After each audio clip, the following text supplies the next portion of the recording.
Yeah, look, now that we've sort of played everyone once, I'm sort of not surprised that we're sort of in this position. To be 15-1, that's a bit surprising. With the guys that have taken the extra step this year, you know, like Daryl George and guys like that, Oliver Box, and getting our import out, who's been a real handy player for us this year. We've been going along okay at the minute. Yeah, really good. We're sitting in second place. You know, it's about where we thought we'd be when I started the season, first or second. Some other teams have proven to be better than what I thought they were going to be at the start of the year. You know, Werribee's been the measuring stick so far, but I think we're right there with them.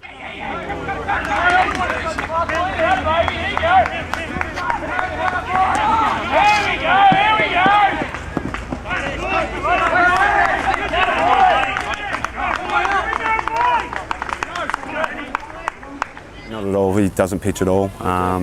He's just a pure infielder.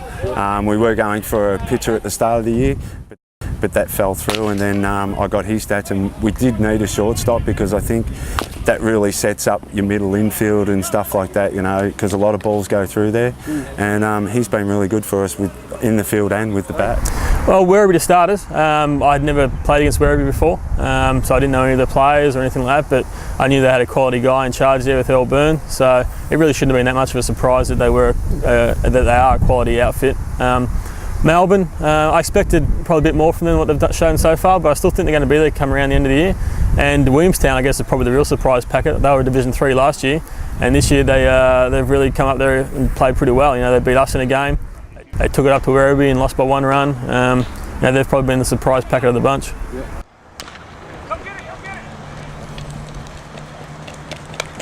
Look, just our middle order from 2 through to 7, we've all got guys that can hit the ball pretty hard.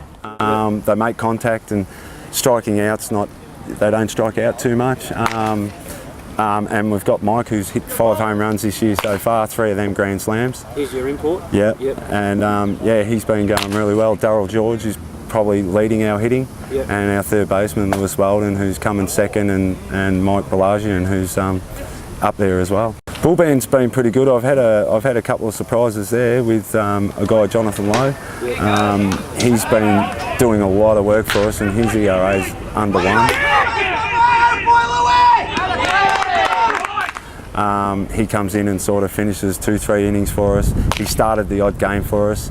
We've got John Curnow, who's another one who starts our midweek games, and of course Daryl George, who's a really good state pitcher as well as a pitcher for us in second division. Yeah, look, he got to pitch on a pretty nice day to pitch. You know, the wind was howling in, but that he's going to be a quality pitcher. You know, if he keeps going the way he is. He just finished in the under-18s, and he had a really good tournament there, I understand. He's probably got a chance to make some money out of the game in the next 12 months or so, if he does things right. You know, they'll probably work against Werribee for a little bit because you know, he's on the pitch count and all that, but in the end they'll come back and help him out because he does look like a quality player. Yes, pretty much. We've only got 2 guys 26. The rest of it anywhere from Daryl George, who's 17, right through to probably 23, which is the next oldest. Hitting's starting to come along pretty good. A few guys have had some decent seasons. Turlier, Pinkster, they're going along pretty well. But a few other guys, I think, they're about to lift it up. I think our team batting average is around 290, 295 at the moment, and I think we're better than that. I think there's some guys that will hit the ball better as the season goes along. Bride, Hearn, even Lethberg starting to get his swing together. So, you know, I'm sure our best baseball's still ahead of us, and also our best hitting still to come.